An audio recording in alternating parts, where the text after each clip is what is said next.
नमस्कार, जय हिंद दोस्तों। स्वागत है आपका अपने YouTube channel important MCQ by Sandeep में। दोस्तों, आज सवेरे हमने डीएलएड सेकंड सेमेस्टर का मॉडल पेपर नंबर 9 का प्रश्न पत्र अपलोड किया था, जिसे आप लोगों ने देखा और काफ़ी लोगों ने सोल्यूशन की डिमांड की। तो सोल्यूशन तो मैं वैसे भी देने वाला था, तो ये आपके सामने यहाँ पर सोल्यूशन वाला वीडियो आ चुका है। यहाँ पर आप अपने उत्तरों को मैच कर सकते हैं। मैंने जो आपको प्रश्न पत्र प्रोवाइड कराया था उसमें आपने कितने क्वेश्चन सही किए, कितने आंसर गलत किए, वो आप यहाँ से मैच कर सकते हैं। और लास्ट में मैच करने के बाद आप ये भी हमें ज़रूर बताइएगा कि आपके कितने उत्तर सही हुए, यानी हम कह सकते हैं कि कितने नंबर आपके आ रहे हैं। 1 से लेकर 11 तक प्रश्न संख्या एक एक नंबर वाले हैं और 12 से लेकर 18 तक दो दो नंबर के प्रश्न पत्र, दो दो नंबर के हैं क्वेश्चंस, ये तो आपको पता ही है।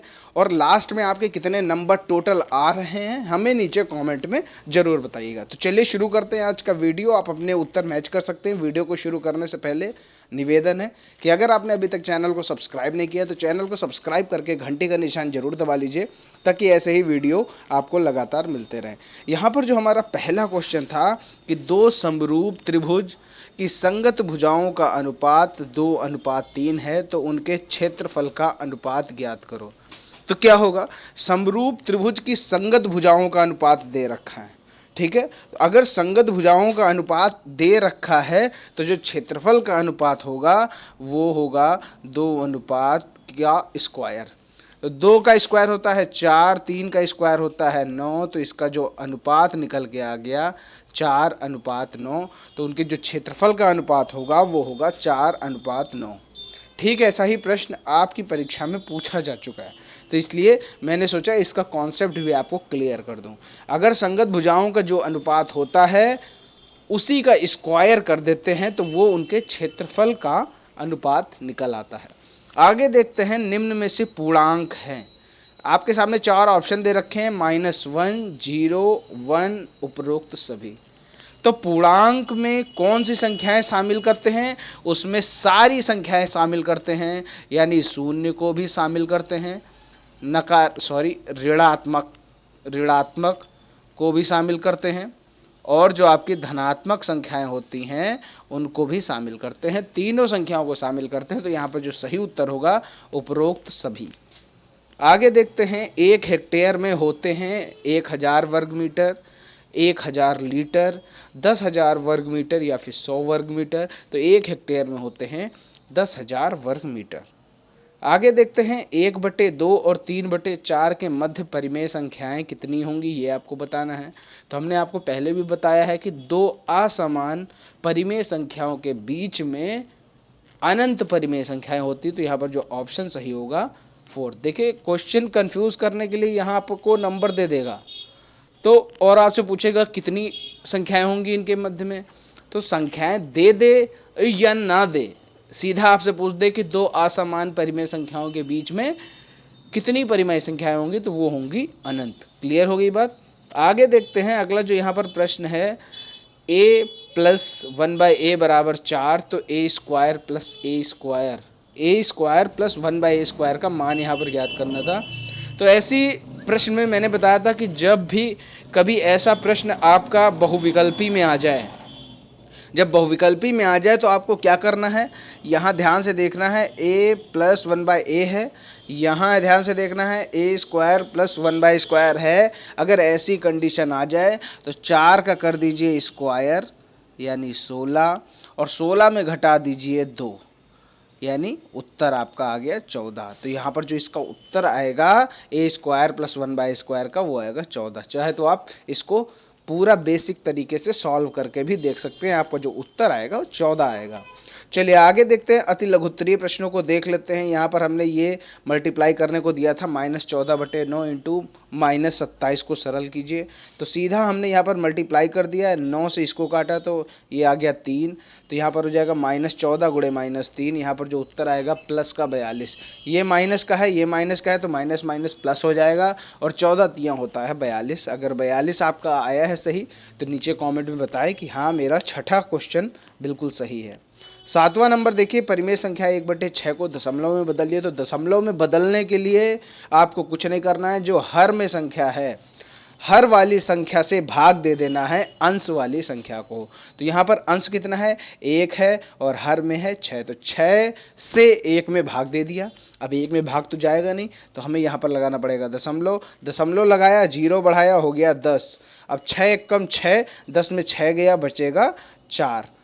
0 बढ़ा लेते हैं अपने आप से, फिर 6 छंगे 36 होता है, तो 40 में 36 को जब घटाएंगे तो आएगा 4। फिर से अपने आप 0 बढ़ा लेंगे, फिर से 6 बार करना पड़ेगा। इसी तरह आप करते रहेंगे, 6 6 6 6 आगे बढ़ता रहेगा। तो हमने यहाँ पर देखिए लिख दिया 1/6 बराबर दशमलव 1 6 6 6 और डैश सॉरी वो पॉइंट लगा दिया आगे। ठीक है, अब ये सब हटाने के लिए, तो अब यहाँ देखिए 6 के बाद नंबर रिपीट हो रहा है, 6 6 6, तो इस 6 को हमने 7 में कन्वर्ट कर लिया। एक चीज़ ध्यान रखेंगे, अगर यहाँ पर कोई संख्या रिपीट हो रही है, ठीक है, मान लीजिए 6 6 रिपीट हो रही, तो ये 5 या 5 से ऊपर है, ठीक है, 5 से अगर ऊपर है तो इस 6 को हम एक आगे बढ़ा देते यानी 7 कर देते हैं। क्लियर।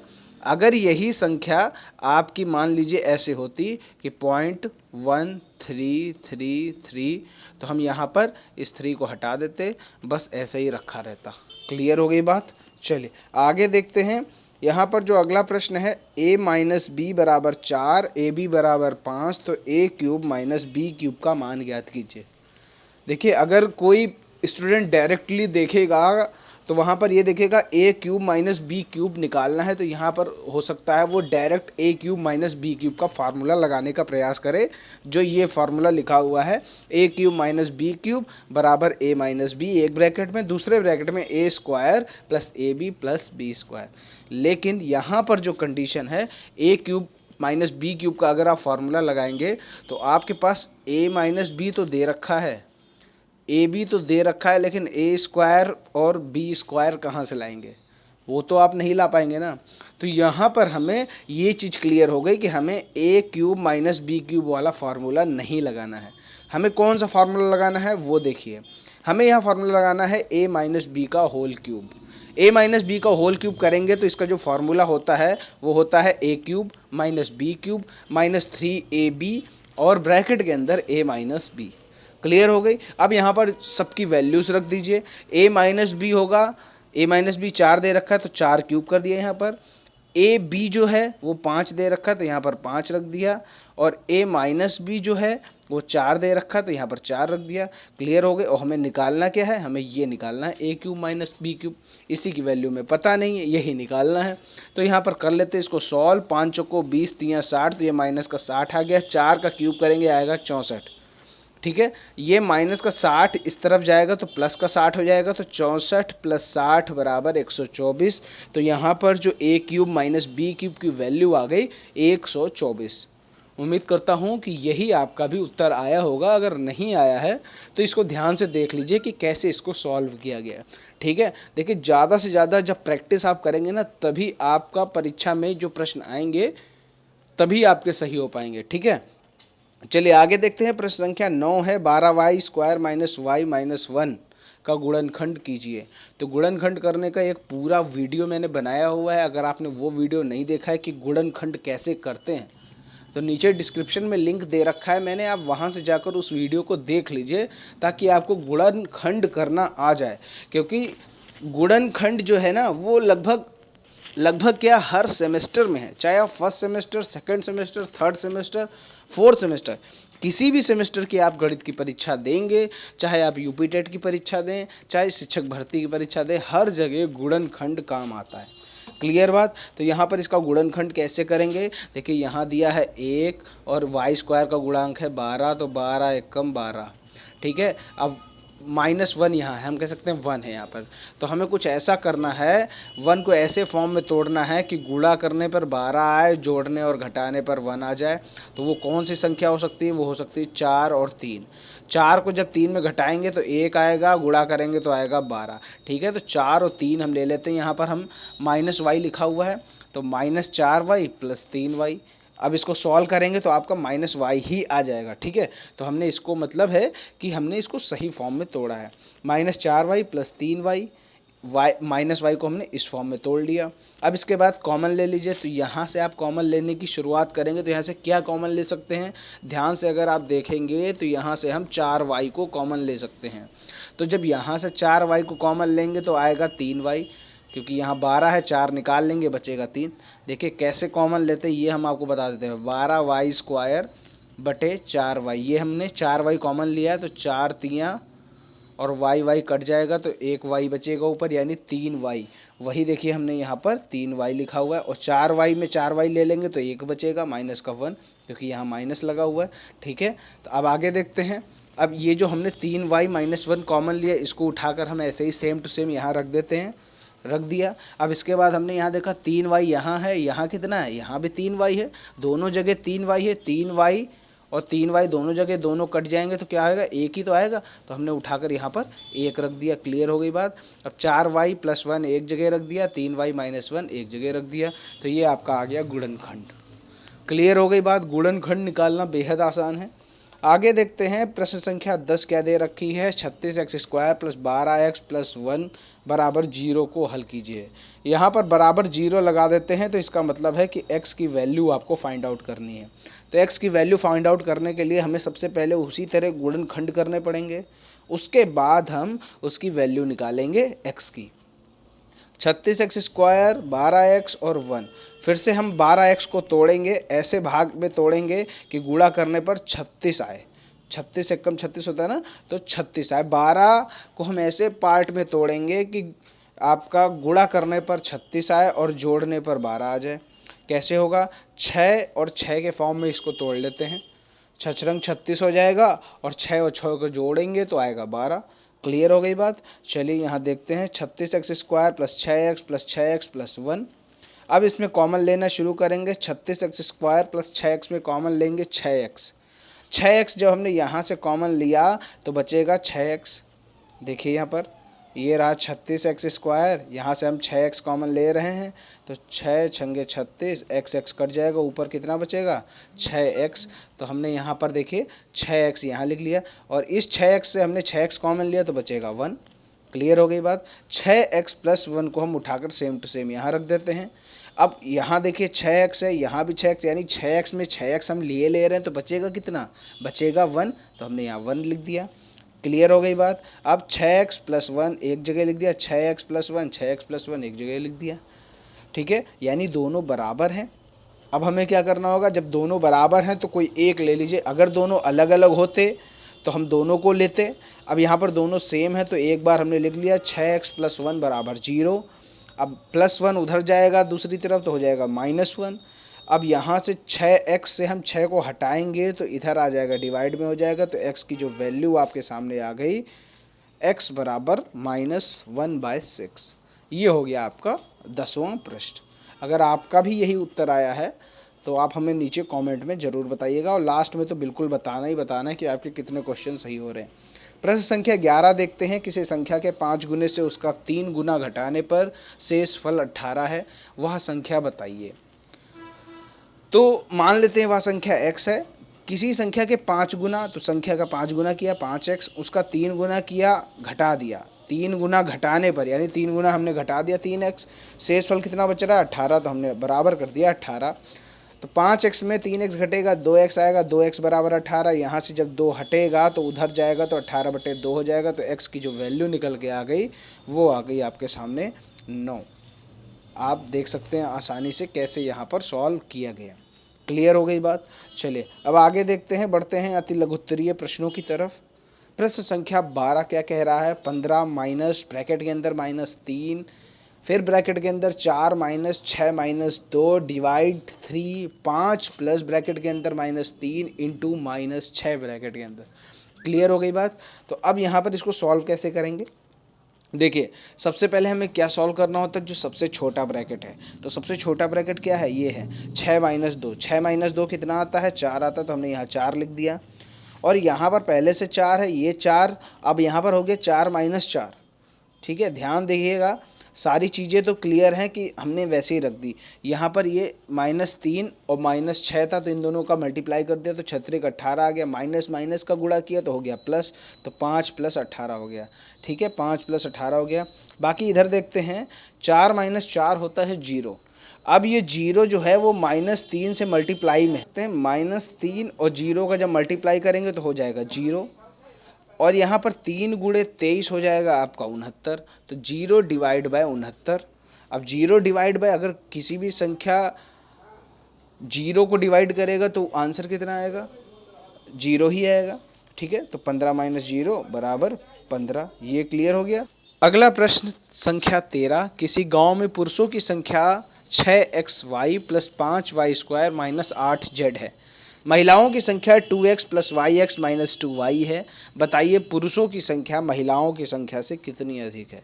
देखिए यहाँ पर हो सकता है काफ़ी स्टूडेंट कंफ्यूज हैं, लेकिन ये बिल्कुल आसान सा क्वेश्चन है। मान लेते हैं कि जैसे पुरुषों की संख्या 10 है और महिलाओं की संख्या 5 है, तो यहाँ पर ये पूछा जा रहा है कि पुरुषों की संख्या महिलाओं की संख्या से कितनी अधिक है। तो 10 - 5 करेंगे, 5 आएगा, तो यही आपका उत्तर हो जाएगा। यहाँ पर भी वही करना है, पुरुषों की संख्या से महिलाओं की संख्या को घटा देना है, तो यहाँ पर आपका उत्तर मिल जाएगा।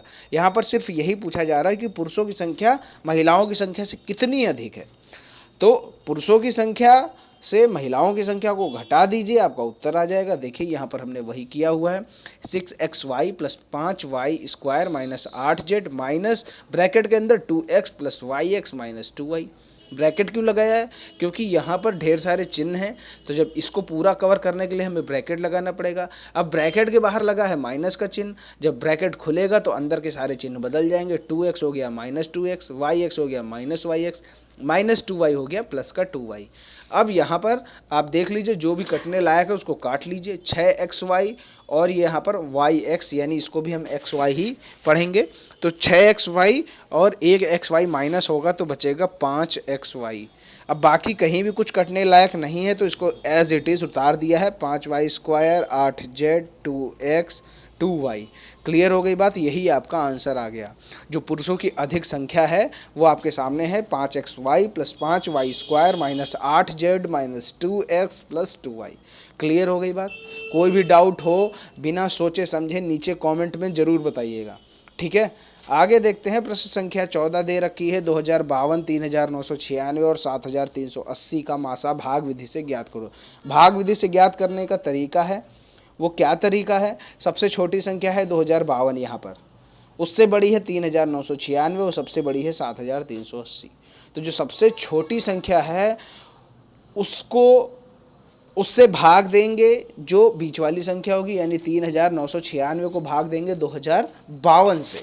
ठीक है, 2052 से हमने जब भाग दिया तो एक बार गया, 3996 में 2052 घटेगा, 1944 आएगा, यानी 1944 बच गया शेष। अब 1944 जो शेष बचा है वही बन जाएगा आपका भाजक, और जो ये पहले भाजक था आपका वो बन जाएगा भाज्य। ये 2052 बीच में आ गया। 1944 से जब हमने डिवाइड किया तो एक बार गया, 1944 एक कम में 1944, तो 2052 में जब हमने 1944 को घटाया तो 108 आया, यानी 108 शेष बचा। तो फिर से वही हो गया, 108 जो शेषफल बचा ये आपका नया भाजक बन जाएगा, और जो भाजक पहले था 1944 वो उठ के भाज्य बन जाएगा। अब 1944 को हम डिवाइड कर रहे हैं 108 से, 108 से जब हमने डिवाइड किया तो 18 बार आने पर ये पूरी तरह कट गया, यानी यहाँ पर शेषफल 0 आ गया। हम तब तक करते रहते हैं जब तक 0 ना आए। ठीक है, अगर शेषफल 0 नहीं आ रहा है तो फिर उसको फिर से चेंज कर लेते हैं, यानी जो उससे पहले भाजक होता है उसी को हम भाज्य बना लेते हैं। ठीक है, तो ये चीज़ पता हो गई। अब यहाँ पर ये 108 से 1944 पूरी तरह कट गया। ठीक है, तो यहाँ पर इसका जो अंतिम भाजक हुआ वो हुआ 108, यानी 108 जो है वो 2052 और 3996 दोनों को काट रहा है। क्लियर हो गई बात। अब उसी 108 से 7380 को डिवाइड करेंगे। ये रहा 108 से 7380 को जब हमने डिवाइड किया तो 68 बार गया और आपका जो शेष बचा वो 36 बचा। क्लियर, हम इसको पूरा नहीं करके समझा रहे हैं आपको, आप भाग कर लेते होंगे, भाग करने में आपको कोई दिक्कत नहीं होगी। यहाँ पर हम सीधा टू द पॉइंट आपको उत्तर बताने का प्रयास कर रहे हैं। तो यहाँ पर 68 आ गया। ठीक है, 68 आपका भागफल आ गया। उसके बाद आप देख सकते हैं 36 यहाँ पर शेष बच गया। ठीक है। 36 जो शेष बचा उसी को हम, ये जो पुराना भाजक था इसी को हम उठाकर यहाँ पर भाज्य कर देते हैं। तो 36 को जब हम भाग दे रहे हैं 108 से, तो ये देखिए ये 3 बार कट के ये पूरा आ गया, शेषफल 0 आ गया। यानी यहाँ पर हम ये कह सकते हैं कि इन सभी का जो अंतिम भाजक है वो है 36। ठीक है, 108 से हमने भाग दिया तो देखिए उसमें 0 नहीं आया, उसमें शेषफल बच गया 36। ठीक है, अब 36 से जब हमने 108 को डिवाइड किया तो ये पूरा कट गया। यानी यहाँ पर जो अंतिम भाजक है वो है 36। तो इन तीनों संख्याओं का जो मासा होगा वो आपके सामने निकल के आ गया 36। अगर ये पूछे इनका मासा कितना है तो है ये है 36। चाहे तो आप इसको गुणनखंड विधि से भी करके देख सकते हैं। क्लियर हो गई बात। अब यहाँ पर अगर आपको कोई भी डाउट हो तो आप नीचे कमेंट में ज़रूर पूछिए, और अगर आपका ये उत्तर सही आया हो तो भी आप हमें नीचे कमेंट में बताइए कि मेरा ये उत्तर सही आया। प्रश्न संख्या 15 देखते हैं। दो संख्याओं का मासा 18 है तथा लासा 504 है। यदि एक संख्या 72 है तो दूसरी संख्या ज्ञात करो। तो इसका फॉर्मूला आप रट्टा मार लीजिए, लासा गुणे मासा बराबर पहली संख्या गुणे दूसरी संख्या। ठीक है, या फिर किसी किसी प्रश्न में क्या दे रखा होता है, दोनों संख्याओं का गुणनफल। ठीक है, दोनों संख्याओं का गुणनफल दे रखा होता है तो वहां पर पहली संख्या और दूसरी संख्या की जरूरत ही नहीं होती, क्योंकि ऑलरेडी वहां पर गुणनफल दे रखा है। इन सबका, इन दोनों का गुणनफल करके पहले ही दे रखा होता है किसी की क्वेश्चन में। ठीक है, आपने क्वेश्चन देखे भी होंगे कि दो संख्याओं का गुणनफल इतना है और मासा इतना है, लासा ज्ञात करो। क्लियर हो गई बात। तो वहां पर भी यही फॉर्मूला लगेगा, ये फॉर्मूला है। तो लासा की जगह हमने लासा रख दिया 504, मासा की जगह 18 रख दिया। पहली संख्या 72 थी, दूसरी संख्या निकालनी है। अब 72 उठ के इधर आ जाएगा तो डिवाइड में चला जाएगा, तो ये कट जाएगा आपका 18 चौको 72, और 4 से 504 को काटेंगे 126, आपका उत्तर आ जाएगा जो दूसरी संख्या निकल के आ गई 126। यहाँ पर आप आसानी से पूरा हल देख सकते हैं। कोई भी डाउट हो फटाफट नीचे कमेंट में बताइएगा ज़रूर, और अगर आपका ये उत्तर सही आया है तो आप हमें कमेंट में बताइए कि मेरा ये उत्तर सही आया।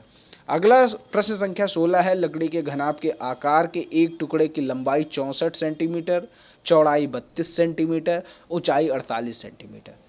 इससे 16 सेंटीमीटर लंबाई के, 8 सेंटीमीटर चौड़ाई के तथा 12 सेंटीमीटर ऊंचाई वाले कितने गुटके बनाए जा सकते हैं। देखिए इस तरह के क्वेश्चन में ना थोड़ा ध्यान से आप ये देखा करिए कि यहाँ पर कहीं कोई इकाई अलग अलग तो नहीं है। यहाँ सेंटीमीटर, यहाँ सेंटीमीटर, यहाँ सेंटीमीटर, यहाँ सेंटीमीटर, यहाँ सेंटीमीटर, यहाँ, यानी सारी इकाई सेम है, यानी हमें कहीं कुछ बदलना नहीं है। ठीक है, अब सीधा हम गुटकों की संख्या निकालेंगे। लकड़ी का जो बड़ा वाला गुटका है, यानी बड़ी वाली जो लकड़ी है उसका आयतन निकाल लेंगे, और बटे एक गुटके का आयतन निकाल लेंगे। यानी जो आपकी बड़ी लकड़ी है, मान चलो ये बड़ी लकड़ी है, तो इसमें एक टुकड़ा जो होगा उसका आयतन निकाल लीजिए और बड़े वाले का आयतन निकाल लीजिए। इससे क्या होगा, आपको टुकड़ों की यानी गुटकों की संख्या पता चल जाएगी। तो जो लकड़ी का आयतन है 64 गुणे 32 गुणे 48, यही तो होता है लंबाई गुणे चौड़ाई गुणे ऊंचाई। तो लंबाई 64, चौड़ाई 32, ऊंचाई 48 लिख दिया। 64 गुणे 32 गुणे 48, और एक गुटके का जो आयतन है प्रश्न में दे रखा है 16 गुणे 8 गुणे 12। अब इसको आप काट लीजिए आसानी से। 16 चौको 64, 8 चौको 32, 12 चौको 48, 4 गुणे 4 गुणे 4। यहाँ पर जो उत्तर आपके सामने आ गया 64 गुटके। क्लियर हो गई बात। कोई भी समस्या नहीं होनी चाहिए। इसी तरह के प्रश्न और भी आते हैं, जैसे एक दीवार है, दीवार का आयतन दे रखा है और एक ईंट का आयतन दे रखा है, तो वहाँ पर ईंटों की संख्या पता चला ज्ञात करनी है, तो वहाँ पर भी यही करना पड़ता है, दीवार की आयतन बटे एक ईंट का आयतन, डिवाइड कर दीजिए, आपको ईंटों की संख्या निकल के आ जाती है। ठीक है, तो सब कुछ प्रैक्टिस कर लीजिए ताकि कोई भी प्रश्न आपसे गलत ना हो। ठीक है, चलिए आगे देखते हैं। मध्यिका ज्ञात करनी है। यहाँ पर 8, 9, 12, 10, 11, 19, 13, 10, 20, 22 ये संख्याएं दे रखी, मध्यिका ज्ञात करनी। सबसे पहले हमें क्या करना होगा, इनको आरोही क्रम में सजाना होगा। आरोही क्रम का मतलब होता है छोटे से बड़ा। तो छोटे से बड़ा हमने यहाँ सजा लिया है 8, 9, 10, 10, 11, 12, 13, 19, 20, 22। क्लियर हो गई बात। अब इनको हम गिन लेते हैं। 1, 2, 3, 4, 5, 6, 7, 8, 9, 10 10 है, यानी 10 जो होती है वो सम होती है। तो यहाँ पर जो मध्यिका का फार्मूला लगेगा वो सम वाला लगेगा।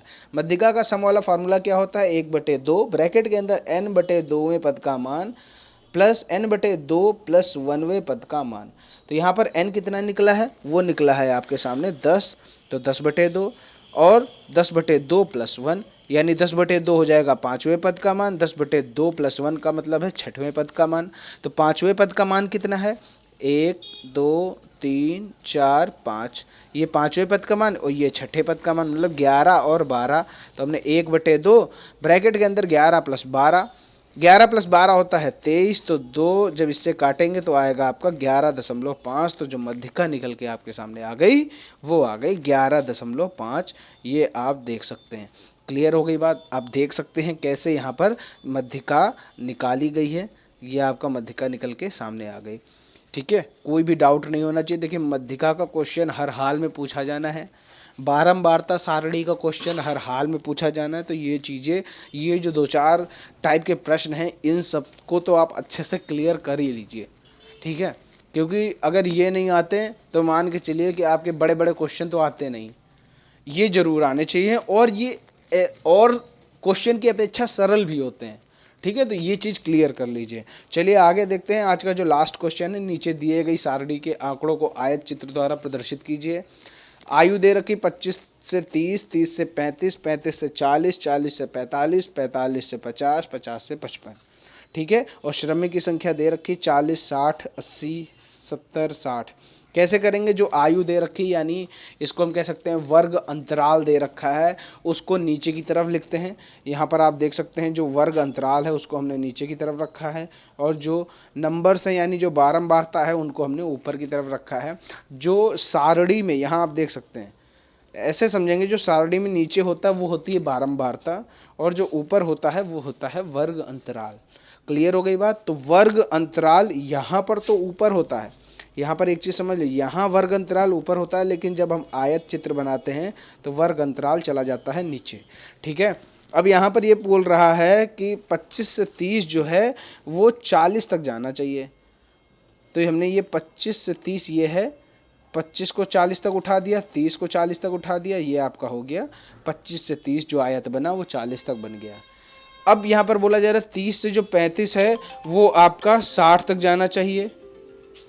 ठीक है, जो 30 से 35 है, यहाँ आप देख सकते हैं 30 से 35 है वो 60 तक जाना चाहिए। तो यहाँ आप देख सकते हैं ये है 30 और ये है 35। तो 30 को 60 तक उठा दीजिए, 35 को 60 तक उठा दीजिए और जोड़ दीजिए, ये आपका बन गया 30 से 35 60 तक। इसी तरह 35 से 40 80 दिया है, तो 35 को 80 तक उठाइए, 40 को 80 तक उठाइए और मिला दीजिए। ठीक है, यहाँ पर अब 40 से 45 बोल रहे हैं 70 तक ले जाओ, तो 40 को 70 तक ले जाओ, 45 को 70 तक ले जाओ और ऊपर मिला दो। अब 45 से 50 को 60 तक ले जाना है, 50 से 55 को 50 तक ले जाना है। अब इतना बता दिया तो आगे का आप आसानी से कर सकते हैं। उम्मीद करता हूँ कि ये 18 प्रश्न आपने भी कर लिए होंगे। आपके कितने प्रश्न सही हुए हमें नीचे कमेंट में ज़रूर बताइएगा। कितने नंबर आपके आ रहे हैं 25 में इस प्रश्न पत्र के अकॉर्डिंग। उम्मीद करता हूँ कि आप सभी लोग पास हो गए होंगे। अगर इस प्रश्न पत्र के मुताबिक अगर किसी की बैक आ रही है तो वो भी नीचे कमेंट में बता दीजिए, ताकि आपका क्या स्तर है वो भी हमें पता चल जाए। यहाँ पर कोई किसी का उपहास नहीं उड़ाता है, तो इसलिए आप आसानी से यहाँ पर बता सकते हैं। ओके, उम्मीद करता हूँ वीडियो पसंद आया होगा। जो क्वेश्चन आपके गलत हुए हैं उनको आप इस वीडियो के माध्यम से देखकर सीख सकते हैं। वीडियो को लाइक करें, शेयर करें, चैनल को सब्सक्राइब करना बिल्कुल ना भूलें। चैनल को सब्सक्राइब कर लीजिए, घंटी का निशान दबा लीजिए, ताकि सभी वीडियोस का नोटिफिकेशन आपको लगातार मिलता रहे। मिलते हैं दोस्तों अगले वीडियो में, तब तक के लिए जय हिंद, जय भारत।